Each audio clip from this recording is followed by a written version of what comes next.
여러분 안녕하세요, S입니다. 오늘이 2020년 4월 30일이네요. 보통 매년 4월 31일자를 기준으로 해서 공동주택 가격이 공시가 되는데요. 올해는 석가탄신일인 만큼 4월 29일날 공동주택 가격이 공시되었습니다. 그러면 국토교통부의 보도자료와 그리고 제가 공시를 해왔던 경험 등을 바탕으로 해서 공동주택 가격이 무엇인지 그리고 그 공시가 무엇인지에 대해서 여러분들과 쉽고 재미있고 유익하게 한번 이야기해보고자 합니다. 자, 그럼 저와 함께 공동주택 가격 공시에 대해서 한번 알아보도록 하겠습니다. 여러분들이 알아보기 편하게 제가 아주 간단하게 이렇게 만들어봤어요. 그쵸? 보기 좋죠? 자, 공동주택 가격은 누가 합니까? 공동주택 가격을 누가 하다뇨? 공동주택 가격 공시는 누가 하냐고요? 국토교통부에서 하고요. 자, 국토교통부에서 다 할 수 없죠. 그러니까 어떻게 해요? 한국감정원에서 법에 정해져 있어요. 감정원에서 한다고요. 예전부터 한국감정원에서 공동주택 가격을 공시해 왔어요. 자, when이라고 했는데 1월 1일자 기준입니다. 이 기준일자가 중요해요. 기준일자가. 부동산에는요, 가격이 일정치가 않는 이런 변동성이 있죠. 그렇죠? 자, 그러니까 뭐 주간, 뭐 월간 해서 가격이 계속 변동하고 있잖아요. 그렇죠? 하루하루가 다른 게 부동산 가격이 되어 버렸어요. 언젠가부터. 뭐 예전에는 뭐 하루하루가 변화가 있어 있는데 언젠가부터 뭐 일주일 단위 이런 식으로 조사가 되고 있습니다. 자, 1월 1일자 기준이에요. 그래서 2020년이니까 2020년 1월 1일자 그날 기준으로 해서 공동주택의 공시가격이 얼마인지 조사 산정한 겁니다. 자, 그러면 코로나로 인해서 부동산 가격이 많이 떨어졌다고 합니다. 뭐 많이 떨어졌는지 아닌지는 팩트에 대한 의견이 다들 엇갈려서요. 그쵸? 자, 코로나로 인해서 경기가 침체된 것, 그 다음에 부동산 가격이 조정받았던 것, 아니면 부동산 가격이 뭐 오르고 내렸던 것은 전혀 영향을 받지 않아요. 왜냐하면 그거는 1월 1일이 아닌 거의 1월 말 정도부터 좀 영향권이었죠. 그렇기 때문에 다른 거예요. 자, 우리나라에 있는 전국 곳곳 where에서 조사가 이루어지는 거고요. 자, 공동주택 가격 공시라고 했어요, 여러분. 개별주택 가격 공시가 아니라 공동주택 가격입니다. 자, 공동주택과 개별주택은 다른 거예요. 개별주택은 흔히 말하는 단독주택을 말해요. 단독주택에 다가구주택도 포함되는 거죠. 자, 흔히 말하는 토지 위에 건물 한 동을 지어서 거기에 뭐 한 가구나 아니면 뭐 세를 줘서 두 가구 정도, 세 가구 정도 사는 게 단독주택의 개념입니다. 우리가 예전에 즐겨봤던 뭐 드라마 이런 데서 보면 알죠? 한 지붕 안에 이렇게 여러 집들 사는 거, 이러한 느낌, 이렇게 생긴 집, 이렇게 해가지고 뭐 1층에 보통 세를 주고 2층에 주인집 살고 뭐 이러한 것들이 단독주택이고 얘네들은 개별주택이라는 이름으로 공시가 되고 있고요. 공동주택은요, 우리가 잘 알고 있는, 그 다음에 가장 많은 사람들이 살고 있는 아파트, 그리고 빌라라고 흔히들 많이 하죠. 연립 다세대를 공동주택이라고 합니다. 그러니까 공동주택은 다음에 또 제가 한번 말할 기회는 분명히 있어요. 뭐 대지권이 일정한 대지권이 있으면서 뭐 이렇게 뭐 같이 복도를 쓰고 뭐 이렇게 생긴 형태. 가장 간단히 그냥 아파트 연립 다세대 아파트 빌라라고 생각하시면 돼요. 자, 근데 보면 정말 저거 빌라처럼 생겼는데 보면 다가구 주택인 것들도 있어요, 여러분. 뭐 13가구씩 살고 있는, 주로 세를 주고 있죠. 원룸으로 뭐 이런 것들도 있으니까 이런 것들은 공부를 보기 전에는 부동산 이렇게 문서들을 보기 전에는 몰라요. 자, 한국감정원에서 전수조사하는 방식으로 하고 있고요. 전수조사 이건 또 뭐지? 자, 토지 있죠? 토지는 표준지, 개별지에서 감정평가사들이 표준지를 조사 평가하고요. 그 다음에 지자체에서 이것을 가지고 일정한 비준율 프로그램에 의해서 개별지 가격을 산정하고 있어요. 그 다음에 개별주택도 똑같이 표준을 조사 산정해서 가격을 산정해두면 이걸 가지고 개별주택 가격을 산정하고 있습니다. 그런데 공동주택은 달라요. 공동주택은 표준 개별 방식이 아니라 전체 다 조사하는 방식이니까 조금은 차이가 있어요. 자, 참고로 주택 있죠? 뭐 표준주택, 개별주택도 한국감정원에서 하고 있습니다. 그러니까 토지에 관련된 것들은 감정평가사들이 하고 있고요. 그 다음에 개별주택은 그러니까 주택에 관한 것들은 감정원에서 다 하고 있다고 생각하시면 정리가 쉽겠죠. 왜 한다고요? 이거 왜 할까요? 결국은 가장 큰 목적 중에 하나는 과세표준을 정하기 위해서 하는 겁니다. 과세표준이 뭐지? 세금을 내는 표준이 되는 거예요. 여러분이 아파트를 가지고 있으면 이 아파트에 대해서 재산세를 매길 때 어떤 기준으로 과세표준이라는 게 있다는 거죠. 어떤 기준? 과세표준. 이 과세표준은 바로 뭐 공동주택이든 무엇이든 주택가격 공시를 하잖아요. 공시가격에 일정한 공정시장 가액 비율을 곱해서 정하는 거예요. 그래서 만약에 공동주택으로 내가 아파트로 공시를 6억을 받았어요. 그럼 6억에다가 공동시장 가액 비율 한 60% 곱하면 3억 6천이죠. 그러면 3억 6천이 과세표준이 되는 거예요. 시세보다 많이 그래도 과세표준은 양보한 셈이죠. 그쵸? 10억짜리 아파트를 가지고 있으면 10억 전체에 대해서 여러분 세금 내는 거 아니에요. 그쵸? 10억이면 여기에 아까 나중에 우리 보도자료 보겠지만 보도자료 한 69%, 70% 정도가 지금 공시가격 반영률이에요. 그러면 10억에 70%, 그럼 7억. 7억에 공동시장가액 비율 60% 곱하면 4억 2천.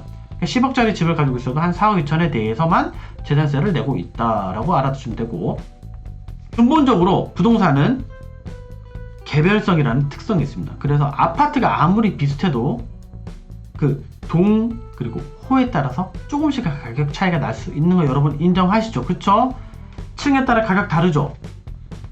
맞아요, 안 맞아요? 그쵸? 1층하고 그 다음에 중간층하고 그 다음에 최고층하고 뭐 이런 것들에 따라서 다 가격이 다릅니다. 그리고 같은 동이라도 향에 따라 또 다르죠? 우리 집 정남향이라서 가장 좋아요, 뭐 이런 식으로 남향이 보통 선호가 되고 있죠. 북향보다는 아무래도 남향이 낫겠죠. 뭐 이런 것 등에 따라서 다 주택의 특성 등을 반영한 공동주택 가격이 공시가 되는 겁니다. 과세 기준일은 6월 1일자입니다. 6월 1일자 여러분 아시겠죠? 자, 내가 6월 1일자에 집을 가지고 있으면 그때 내가 재산세를 내는 거예요. 그래서 보통 재산세가 무서운 사람들은 6월 1일 전에 팔려고 하시죠. 자, 6월 1일자 기준이다. 자, 이거 어마어마하게 이번에 공시가격이 많이 올랐네 생각할 수도 있겠지만 제가 감정원에 있을 때 뭐 이렇게 올린 적도 있어요. 어떤 특정 지역을 맡았는데 그때 연립 다세대가 좀 많긴 했지만 여기 뭐 이렇게 올린 적도 있었어요. 이렇게 뭐 인간적으로 뭐 심하다고 할 수도 있겠지만 뭐 어쩌겠어요. 가격이 그렇게 올라가 있는 거예요. 자, 아까 제가 자랑했죠? realtyprice.kr은 내가 만든 거다. 저는 장명을 재밌어라 한다. 자, 그냥 공시 개념 한번 알려줘. 공시 개념은 부동산 가격은 새우깡이 아니다.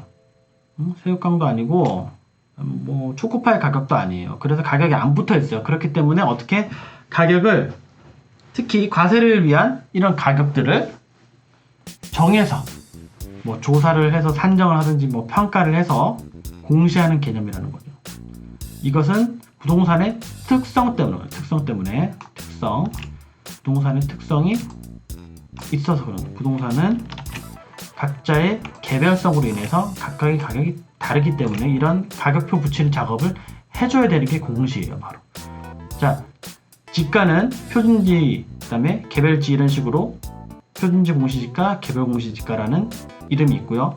주택은요, 공동주택 가격, 개별주택 가격이라는 이름이 있어요. 그리고 지금 법에는 들어와 있는 비주거형 부동산 공시 가격이 법에는 일단 들어와 있지만 아직까지 하지는 않고 있어요. 이게 뭐냐? 흔히 말하는 비주거형 공시가격이 뭐 상가나 이런 것들, 이제 얘네들도 매년 딱지 붙여주자, 가격 딱지 붙여주자, 뭐 이런 것들이 지금 법에는 있어요. 자, 이러한 모든 일련의 과정은 여러분 법을 아셔야 되니까 뭐 법 없이 하는 게 없어요. 그러니까 이 법은 뭐다? 부동산 가격 공시에 관한 법률이 있습니다. 어디요? 볼까요? 부동산 가격 공시에 관한 법률 보이죠? 이 법에 의해서 하는 거예요. 이 법에 의해서 하는 거고, 여기 공동주택이란 해서 다 나왔죠. 여러분 법하고 친해지라고 했잖아요. 공동주택이란 뭐 이러한 거다. 그래서 여러분 다 너무 잘 돼 있어요. 여기서 예전에 법전을 다 찾았단 말이에요. 이거는 또 주택법을 찾아. 주택법을 찾아서 했는데 지금 딱 누르면 다 나오잖아. 일단만 조금만 다룰 줄 알면 여러분 법 이런 거 예전에 법전 샀는데 이런 게 필요가 없는 시대가 됐다니까요 지금. 주택가격 공시에서 주택가격은 또 아까 말했던 표준주택, 개별주택 뭐 이런 게 있고, 자 공동주택은 전수라고 했죠. 다 한다니까요. 그러니까 표준 개별 방식이 아니라 샘플과 샘플에 의한 뭐 비준표 매칭 방식이 아니라 이거는 그냥 다 하는 거예요. 다이다이, 흔히 말하는 다이다이. 공동주택은 4월 30일까지 아까 내가 말했죠. 4월 30일까지 산정 공시한다. 이렇게 해서 되어 있습니다. 이 법에 의해서 하고 있다라는 것을 보여드리기 위해서 말했어요. 부동산 가격 공시에 관한 법률, 뭐 시행령, 시행규칙 등등에 의해서 다 하고 있습니다. 법 없이는 살 수가 없는 시대가 됐어요 지금. 자 법률까지 말씀드렸고, 균형성, 제가 보기에는 가장 핵심은 이거예요. 뭐 얼마나 높고 낮은 것보다 가장 반박할 수 없는 게 뭐죠? 균형.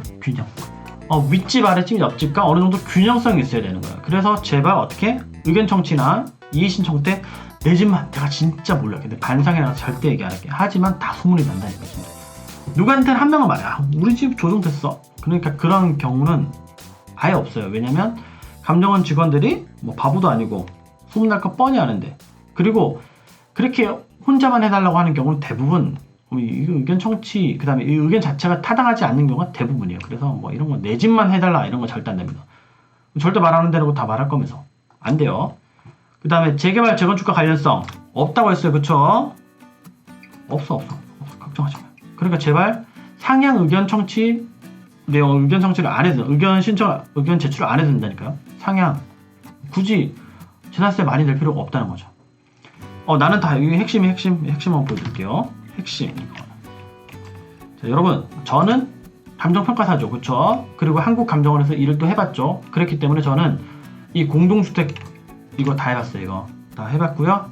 이거 다 해봤고, 개별주택도 다 해봤고요. 표준주택도 다 해봤어요. 그리고 이제 밖에 나와서는 이제 표준지, 개별지에 관해서 누가 한다고 했죠? 표준지는 감정평가사들이, 그리고 개별지는 지자체 공무원들이 한다고. 그래서 저는 다 해봤다. 핵심. 나 자랑이 아니라 그냥 해봤다. 되게 힘들어요. 진짜 힘든 일이고, 우리나라에 몇 안 될 거예요. 제 생각에는 그래요. 그쵸? 좋아서 자랑이 아니니까 이거 글씨가 삐뚤어지죠. 그쵸? 다음에 이거 좀 아셔야 돼요. 여러분 오해하지 마시고 이건 좀 아실 필요가 있어요. 이거 이런 거 있어요. 자, 아까 다시 말했지만 공시가격 자체가 과세표준이 아니고 거기에 공정시장 가액 비율을 곱합니다. 그래서 10억짜리 집이 뭐 한 6억 9천 정도 되면, 뭐 7억 정도 되면, 7억 정도로 공시가 되면 시세 10억 뭐 공시가 7억, 그러면 여기에다 어떻게 60% 곱합니다. 60% 곱하면 4억 2천이 과세표준이 되고, 여기에다가 곱하기 세율을 곱하면 그때 세금이 정해지는 거예요. 그래서 여러분들이 10억짜리 집을 살아도 10억에 대해서 다 내는 게 아니라는 거죠. 자, 공동시작가액 비율은 이제 토지 건물이 좀 더 또 높아요. 또 흔히 말하는 토지 건물에 대해서는 주택이 아닌 경우에, 그러니까 얘네들은 한 70% 정도 돼요. 그러니까 한마디로 뭐 개별지, 땅만 있어, 나대지 뭐 이런 것들에 대해서는 토지 가격이 공시가 되고 나면 거기 70% 정도 곱해서 과세표준 정해주고 거기에 세율을 곱한다는 거. 자, 근데 이제 문제는 종부세죠. 종부세. 여러분들이 겁내는 사람도 있고, 나는 전혀 겁이 안 나는 사람도 있고. 종부세는 어떻다? 종부세는 이 공정시장 가액 비율이 높아지고 있어요. 지금 벌써 85%까지 갔는데 높아지고 있다는 거죠. 한마디로 공시가격, 좀 있으면 공시가격 그대로 과세표준이 된다 이 말이에요. 그래서 세금 부담이 점점 높아지겠죠. 자, 오늘은 여러분들과 함께, 물론 저 혼자서 떠들긴 했지만 공동주택 가격 공시에 대해서 말씀드려 봤습니다. 저는 뭐 다 해본 사람이다. 뭐 토지, 주택, 개별주택 등등 다 해본 사람인데, 해보면서 느꼈던 것들에 대해서 짧은 시간 내에 말을 하려고 했더니 좀 말이 좀 빨랐어요. 그래도 여러분 대부분 이해가 되죠? 그리고 많은 오해가 좀 사라졌기를 바라는 거고요. 자, 4월 30일자 기준으로 여러분 집에, 보통 아파트에 요새 많이 살기 때문에 여러분들의 집에 이제 가격이 공시가 됐으니까 한번 확인해 보세요. 어디서? realtyprice.kr realtyprice.kr이 어디 있냐면 이런 사이트예요. 이런 사이트에 가보시면 여기서 여러분들이 열람을 할 수가 있습니다. 이렇게. 열람을 하시면 여기다가 주소를 입력하는데요. 좋아졌어요. 지도 바로 찍을 수 있어. 서울특별시, 강남구, 그 다음에 뭐 도곡동 해가지고 단지명을 입력만 해주시면 돼요. 이렇게 부산광역시, 해운대구, 뭐 중동 뭐 이런 식으로 해서 단지명 이렇게 입력하시면 돼요. 이렇게 하면 동 찍고 호수 찍으면 나와요. 그러니까 또 갑자기 여러분들 생각 드는 게 뭐죠? 지금 좀 다들 비슷한 생각 할 거야. 그치? 내 친구네 집은 얼마 정도였을까? 거기에 아까 평균 시세 반영률이 69%라니까 나누기 0.69라면 걔네 집 시세가 나오고 있는데 대충 이렇게 생각할 수 있겠죠. 그래서 이게 찍어보세요. 자기집만 할 수 있는 거 아니야. 다 할 수 있어. 오늘 결론은 뭐다? realtyprice.kr은 realtyprice.kr은 이게 내가 만든 거라는 거. 내가 체스다. 제가 만들었어요. 그쵸? 그게 나 다 해본 사람이라고. 그래서 나는 여기에 대해서 할 말이 많지만 짧게 말한 거라고. 자, 밤 12시가 넘었습니다, 여러분. 이게 편집해서 언제 올릴지 모르겠지만 열심히 해서 올려볼게요. 여러분, 오늘 내용이 좀 마음에 드셨다면 구독과 좋아요, 그 다음 댓글로 많이 물어봐 주세요. 그러면 제가 성심성의껏 대답해드리고, 너무 제 입장에서 좀 답해드리기 곤란한 것들에 대해서는 못 해드릴 수도 있어요. 그거는 좀 죄송하지만 저도 먹고 살아야 되니까 죄송해요. 그러면 굿나잇들 하시고요. 저는 또 앞으로 좋은 정보로 여러분들 만날 수 있도록 하겠습니다. 감사합니다.